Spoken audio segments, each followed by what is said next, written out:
The Texans finished up their second joint practice with the Dolphins today. It was a little bit more up and down today for the offense than it was yesterday, but good work all around. And of course, the game in a couple days.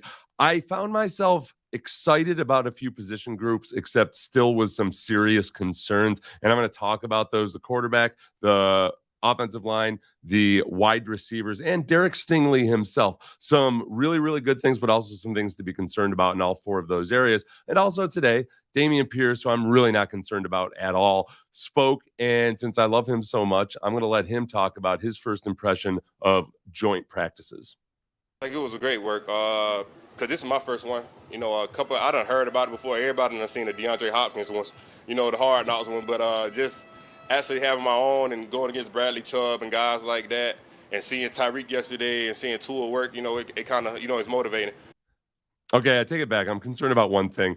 I don't like guys making themselves hotter than they need to be, wearing the hoodies, looking like he's Cornholio or somebody from a Monty Python show. Just go easy there. He's going to explain a little bit later why he might be trying to shed extra weight, but he did disclose something that could be an obstacle for CJ Stroud. You know, right now he's working. That's one thing I can say about CJ. He's working every day, getting that playbook, getting those calls out. It really ain't the plays, it's the calling, you know. You get a little tongue-tied sometimes, but, you know, we're going to be all right. He gets a little tongue-tied sometimes, but we're going to be all right, damn it.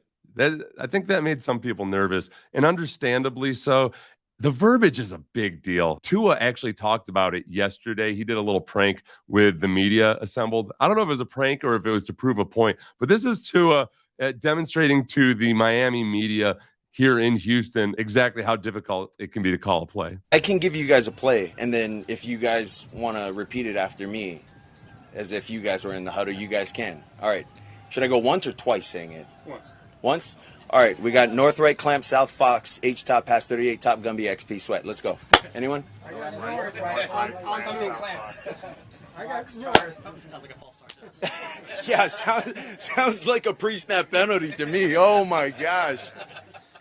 Oh, my goodness. I'm not a fan of quarterbacks making me a fan of them. There's too many documentaries out there these days, too. I'm watching this quarterback series. I'm watching Hard Knocks. All of a sudden, I'm having a soft spot in my heart for Aaron Rodgers. But speaking of the quarterback series, Kirk Cousins, who's the nerdiest quarterback that comes and has been in the league forever, he still struggles with this part, spitting out those long play calls. This is him on the Netflix quarterback series. You have to be a good communicator. Ultra Eye Acer, Science Hokey. Those are some skills that in some ways you either have or you don't.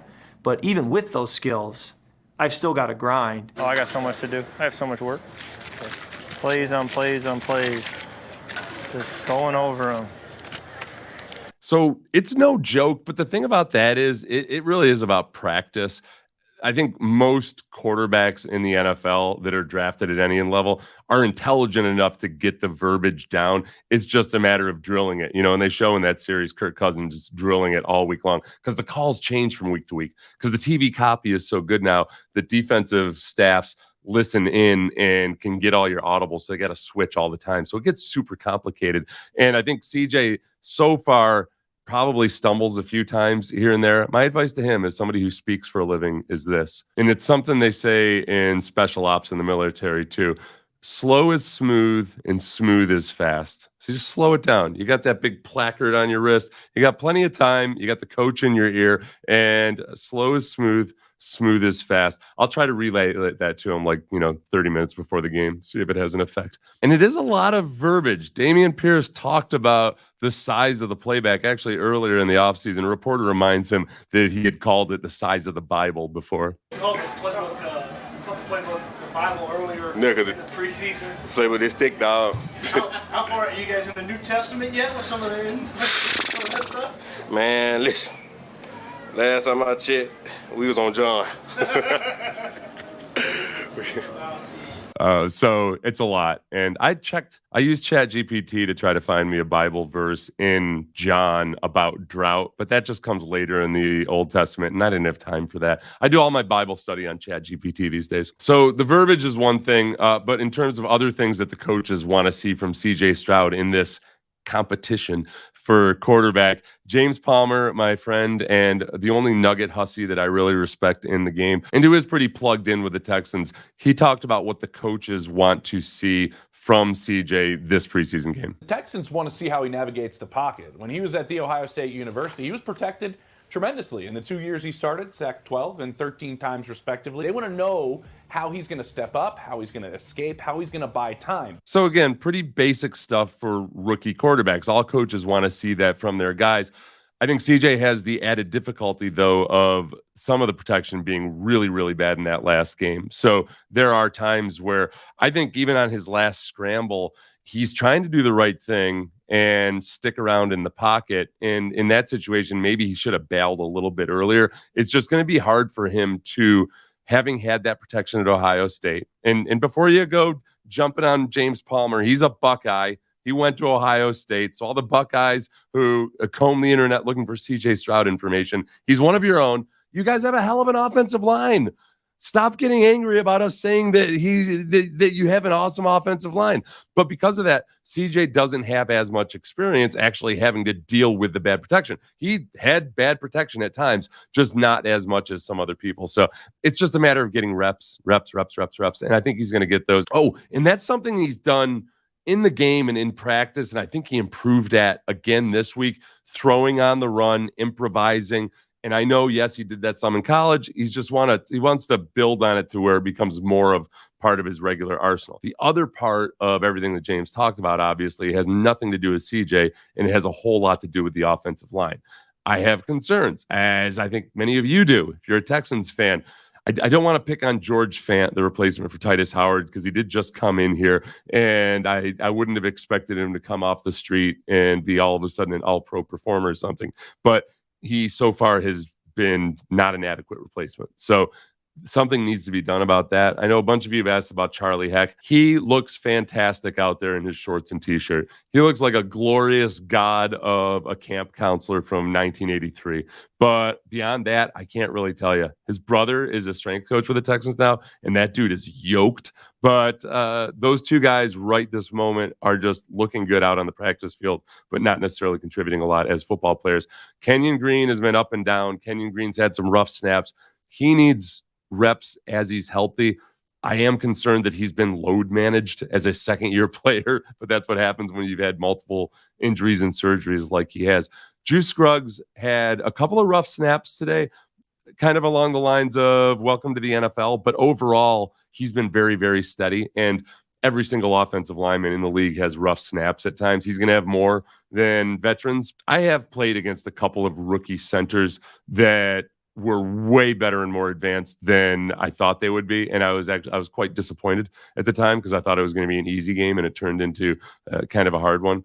Nick Hardwick. I remember I was coming off of injury, and we were playing the Chargers, and I was thinking, okay, you know what? I get to ease in versus this rookie. And this son of a bitch he had the gall to be good as a rookie, like in his first game. I got the better of him, but still, it should have been easier than that. I'm going to let Dameon lead us into the next position group and one specific player that I'm concerned about. But he was asked if he's being used more in the receiving game so far. Yes. So that's why I'm losing weight, man. Still got to run all them routes. I don't know what made him crack up at the end, but then it made me crack up. So that's maybe perhaps one concern, if I can sneak one in for a running back, not one of the position groups I talked about. I always get a little bit nervous when guys change their body type, but I would think it's pretty cool if Damien Pierce doesn't try to bulldoze every single thing he sees this year and actually tries to miss contact every now and then. He can still be Damien Pierce. He can still be a rolling ball of butcher knives and all that stuff, but just a little bit more discretion. But the receivers are what I do want to talk about, and specifically Tank Dell, because as many of you know, I have been slow playing this to an extreme degree and preventing myself from getting too excited about Tank Dell because he's so small. He's 5'8". He's 175. Every time I see him out there, he doesn't even look like a mature teenager. He just looks like a teenager. And then you start watching him play and you think, I don't know how the hell anybody's ever going to guard him. But of course, teams have a way of getting physical with smaller guys, especially if there aren't other players offsetting him. So the challenge for Bobby Slowick will be, how are you going to use him off the ball, in motion, creatively, lining him up outside when the matchup's correct. But I'm also starting to look at it from a defensive back perspective and wonder, I don't know how the hell I'm going to press that guy. And I don't know how the hell I'm going to get a hold of him without potentially whiffing at the line of scrimmage. So the biggest concern might not even be about the physicality, but that at times Tank Dell is going to have to rely exclusively on speed to get away from some of the bigger guys. And will that mess up the rhythm of the offense at all? I don't know. I do know that when the rhythm of this offense is messed up so far in training camp, Tank Dell is a hell of an asset. I mean, like, you think about Tyreek Hill when he was in Kansas City and what an asset he was when things broke down. That's Tank Dell so far. They get into scramble drill, and it looks like he's operating at a different speed than everybody else. So my concern with him will be something that he's dealt with his entire life. I grow increasingly confident and excited about him. It's just a matter of seeing it in the regular season, because right now they are still relatively vanilla coverages, and that'll get harder.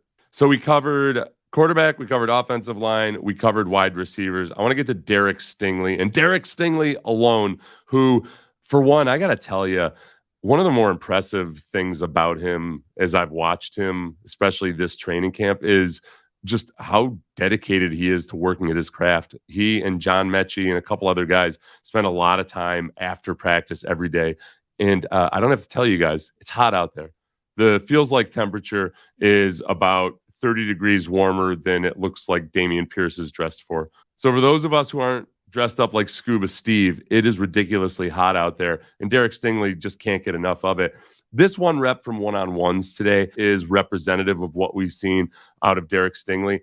Just a casual competence where he's making it look smooth and easy. You see him using that hand as a guide hand instead of grabbing and pushing. Because remember, last year, Stingley was penalized a lot early in the season, and that kind of coincided with him starting to play more off coverage. I don't know if Lovie Smith just trusted him to not keep getting penalized, but he's worked at it. The only concern I would have would be the injuries. I mean, that's been the thing that's really held him back from truly developing that, as well as being on really a struggling football team last year. But as long as he can stay healthy, knock on wood, I think he's going to be a much more visible, much more notable, much more talked about player this year. And those guys as a secondary, I'm pretty excited about. Follow the channel, like it, do all that stuff. I'm really having more and more fun every day. And a lot of it's because of the positive feedback and constructive criticism and the support of all of you guys. So I really, really appreciate it. Thank you.